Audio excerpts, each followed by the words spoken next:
অসমৰ মুখ্যমন্ত্ৰী ডাঙৰীয়াই কালি কৈছে যে অখিল গগৈৰ ওপৰত নতুনকৈ গোচৰ দিয়া হ'ব।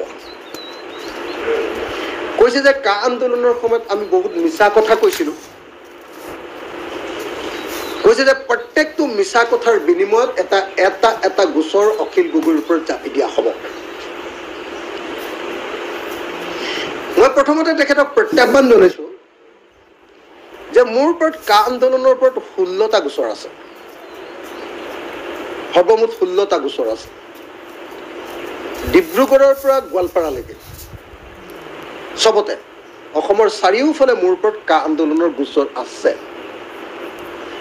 এজন মুখ্যমন্ত্ৰীৰ মিনিমাম এইটো জ্ঞান আছেনে নাই যে একেটা বুখৰ ওপৰত দ্বিতীয় এটা কেছ হ'ব নোৱাৰে।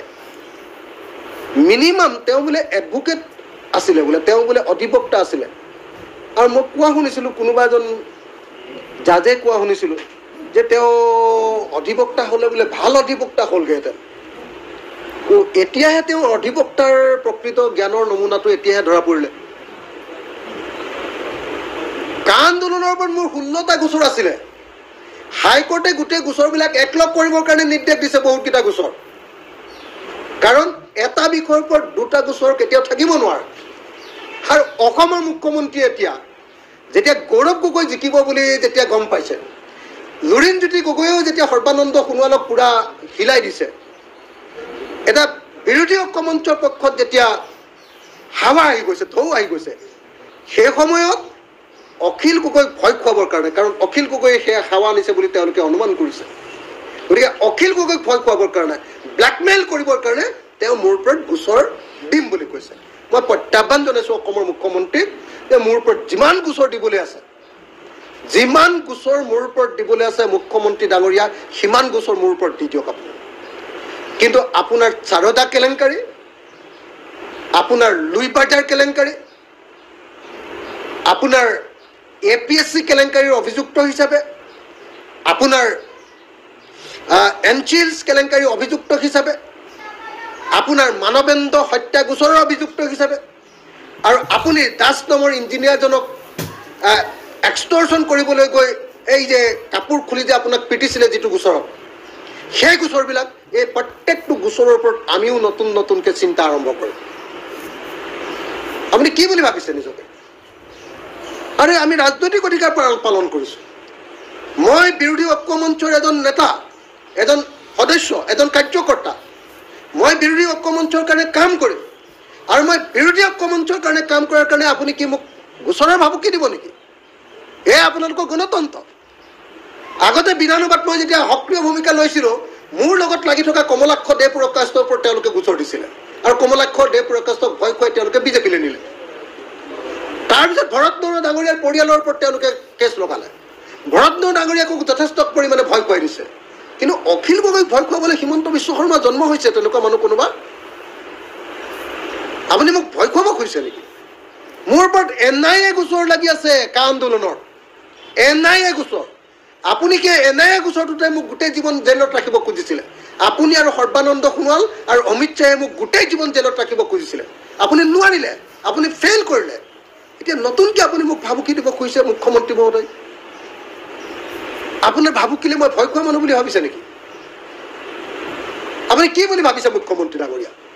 আপুনি সকলোকে ব্লেকমেইল কৰিব, আপুনি ব্লেকমেইলৰ ৰজা হ'ব, আপুনি মুখ্যমন্ত্ৰী হিচাপে ভাবুকি দিব, আৰু আমি এজন নাগৰিক হিচাপে আপোনাৰ সকলো কথাত ভয় খাই পিছমুখ কৰি দিম। কি বুলি ভাবিছে মুখ্যমন্ত্ৰী ডাঙৰীয়া?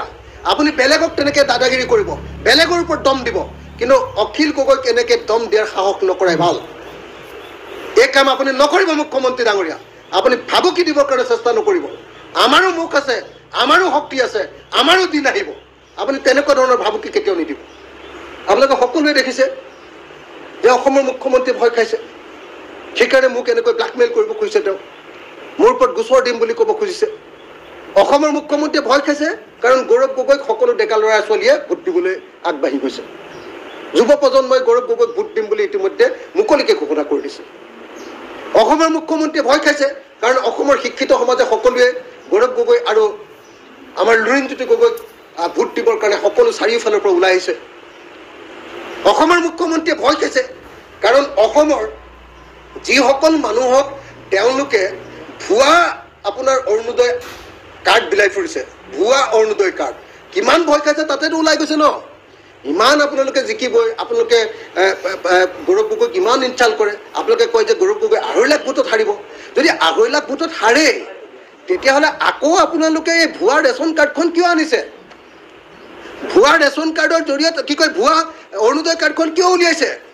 আপোনালোকৰ ভুৱা অৰুণোদয় কাৰ্ড য'ত অশোক স্তম্ভ থাকিব লাগে তাত আপোনালোকৰ পদুম ফুল আছে। পদুম ফুলে ক'ৰবাত অৰুণোদয় দিব পাৰে নেকি? পদুম ফুলৰ ক'ত টকা আহিলে অৰুণোদয় দিবৰ কাৰণে? ক'ত টকা আহিলে? আমাৰ ৰাইজৰ টকাৰে অৰুণোদয় দিব নহয় জানো? আৰু অৰুণোদয় দিবলৈ হ'লে ফৰ্মখনত কি থাকিব লাগিব? অশোক স্তম্ভ। আৰু ৰাজ্য চৰকাৰৰ ফৰ্মখনত নৰেন্দ্ৰ মোদীৰ ফটো কেনেকৈ আহিব? ঘটনা কি? গতিকে আপোনালোকে ভুৱা ফৰ্ম উলিয়াবলৈ বাধ্য হৈছে। আপোনালোক বাধ্য হৈছে, আপোনালোকে 3টামান কাম কৰিছে। 1 নম্বৰ কাম এই ভুৱা অৰুণোদয় ফৰ্ম। 2 নম্বৰ কাম আপোনালোকে মহিলাবিলাকক ব্লেকমেইল কৰি আছে, বাৰম্বাৰ আপোনালোকে ব্লেকমেইল কৰি আছে। কি বুলি? যে আপোনালোকে গোটৰ মিটিঙলৈ প্ৰত্যেকখন প্ৰত্যেকগৰাকী মহিলা গোটৰ মিটিঙৰ নামত আপোনালোকে বিজেপিৰ মিটিঙলৈ আনি আছে। বিজেপিৰ মিটিঙলৈ আনি আপোনালোকে ফটো মাৰি দিব লাগে আপোনালোকক। আৰু ফটো মাৰি দিলেহে আপোনালোকে তেওঁলোকক 10,000 টকা দিম বুলি কৈছে। আপোনাৰ ঘৰৰ টকা নেকি এইটো?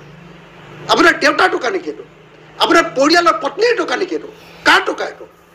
এইটো ৰাইজৰ টকা। আৰু আপুনি আপোনাৰ বিজেপিৰ মিটিঙত আমাৰ মহিলাবিলাকক এনেকুৱা অত্যাচাৰ কৰিছে কিয়? কিয় কৰিছে? অসম বিধানসভাত সিদ্ধান্ত হৈছে যে অসমৰ প্ৰত্যেকগৰাকী ৰেচন কাৰ্ড থকা পৰিয়ালৰ মহিলাক একোখন অৰুণোদয় কাৰ্ড দিয়া হ'ব। অৰুণোদয় সকলোৱে পাব। তাৰপিছত বিজেপিক ভোট দিব লাগিব বুলি কি কথা আছে? আপুনি কিয় ব্লেকমেইল কৰিছে? তৃতীয় কথা যে ইলেকশ্যন কমিশ্যন অফ ইণ্ডিয়াই শপত ল'বলৈ দিলে এই আত্মসহায়ক গোটবিলাকক। শপত ল'বলৈ দিলে ইলেকশ্যন কমিশ্যন অফ ইণ্ডিয়াই যে সকলো মানুহে এইবাৰ ভোটদান কৰিব। ভোটদানৰ কাৰণে তেওঁলোকক এটা সচেতনতাৰ শিবিৰ কৰিলে আচলতে। কিন্তু আপোনালোকে বিজেপিয়ে কি কৰিলে? বিজেপিয়ে আপোনালোকৰ নিজৰ কাৰ্যকৰ্তা আৰু চৰকাৰী মানুহক লগাই বিজেপিক ভোট দিব লাগে বুলি বহুত ঠাইত আপোনালোকে শপত গ্ৰহণ কৰাইছে। আপুনি ভয়ানক অসাংবিধানিক কাম কৰি আছে অসমৰ মুখ্যমন্ত্ৰী ডাঙৰীয়া। ভয়ানক 2 নম্বৰী কাম কৰি আছে মুখ্যমন্ত্ৰী ডাঙৰীয়া। আপুনি পুৰা 2 নম্বৰী ইলেকশ্যন খেলিছে মুখ্যমন্ত্ৰী ডাঙৰীয়া। আৰু আপুনি মুখ্যমন্ত্ৰী ডাঙৰীয়া, মই কৰা কামৰ কাৰণে যদি আপুনি মোক ভাবুকি দিব খোজে আপুনি ভাবুকি দিয়ক। মোক জেলত ৰাখিবতো ৰাখক, এনকাউণ্টাৰ কৰিবতো কৰক। কিন্তু আপোনাৰ ওচৰত আমি ভাবুকিৰ ওচৰত ভয় কৰা মানুহ অখিল গগৈ নহয়। এইটো কথা স্পষ্ট দৃঢ়তাৰে সৈতে স্পষ্ট কৰি দিছোঁ যে হিমন্ত বিশ্ব শৰ্মাই যাতে ভৱিষ্যতে ভাবুকি নিদিয়ে। যদি কৰিবলগীয়া আছে কৰি দিয়ক, গুলিয়াবলগীয়া আছে গুলিয়াই দিয়ক। আপোনালোকেতো মোক কা আন্দোলনৰ সময়ত আপুনিতো মোক গুলিয়াবলৈ দিছিলেই। মইতো যেনে তেনে বাচিছোঁ। মই সদায় জীয়াই থাকিম বুলি থকা মানুহ নহয় দেই মুখ্যমন্ত্ৰী ডাঙৰীয়া। আপুনি এনেকৈ ভাবুকি নিদিব। একদম স্পষ্টকৈ কৈছোঁ, আপুনি ভাবুকি নিদিব। ভাবুকি ব্লেকমেইলিঙেৰে কাম কৰাটো কেতিয়াও সম্ভৱপৰ নহয়। আমি গৌৰৱ গগৈৰ কাৰণে লাগিছোঁ, আমি লুৰিণজ্যোতি গগৈৰ কাৰণে লাগিছোঁ, আমি বিৰোধী পক্ষৰ কাৰণে লাগিছোঁ। হয় লাগিছোঁ, অপেনলি কৈছোঁ লাগিছোঁ। আমি সকলোৱে কাম কৰিছোঁ। কি হ'ল তাতে? আমি এবাৰ বিৰোধী পক্ষক জিকাম, আপোনালোক হাৰিব। আপোনালোকে পইচা বিলাই তৎ পোৱা নাই। আপোনালোকে কেৱল আৰু কেৱল পইচা বিলাই ফুৰিছে। আপোনালোকে কেৱল 2 নম্বৰী কাম কৰি আছে। আপোনালোকক এতিয়া মানুহে ভাল নাপায়। কেৱল ব্লেকমেইল কৰিহে আপোনালোকে মানুহৰ লগত ৰাখিছে। আপোনালোকে এবাৰ হাৰিব, ক'ৰবাত জিকিবও পাৰে কাৰণ আপোনালোকে বহুত পইচা 2 নম্বৰী কৰিছে না। 2 নম্বৰী কৰিছে ন, তেনেকৈ ক'ৰবাত জিকিব পাৰে। কিন্তু সঁচা অৰ্থত আপোনালোকক বিজেপিক ভাল পোৱা মানুহৰ নাই এতিয়া। বিজেপিক বেয়া পাবলৈ লৈ গ'ল। বিজেপি যে 2 নম্বৰী পাৰ্টি, ঠগবাজ পাৰ্টি, ইতিমধ্যে সকলোৱে গম পাই গৈছে। প্ৰবঞ্চক পাৰ্টি এটা, এইটো কথা ইতিমধ্যে গম পাইছে। সকলোকে আহ্বান জনাইছোঁ, যিসকল শিক্ষিত নাগৰিক, যিসকল সচেতন নাগৰিক, যিসকল বিবেকবান নাগৰিক, যিসকলে দেশৰ ভৱিষ্যতৰ কথা চিন্তা কৰে, যিসকলে জাতিৰ ভৱিষ্যতৰ কথা চিন্তা কৰে, যিসকলে কেৱল হিতাধিকাৰী আঁচনিত বিলীন নহয়, যিসকলে কেৱল ব্যক্তিগত স্বাৰ্থৰ কাৰণে কাম নকৰে, মই তেখেতসকলক সকলোকে আহ্বান জনাইছোঁ। সকলো জাতি, সকলো ধৰ্ম, সকলো বৰ্ণ, সকলো ভাষাৰ মানুহক মই আহ্বান জনাইছোঁ যে গৌৰৱ গগৈৰ পক্ষত আৰু লগতে লুৰিণ গগৈৰ পক্ষত সকলোৱে ভোটদান কৰক।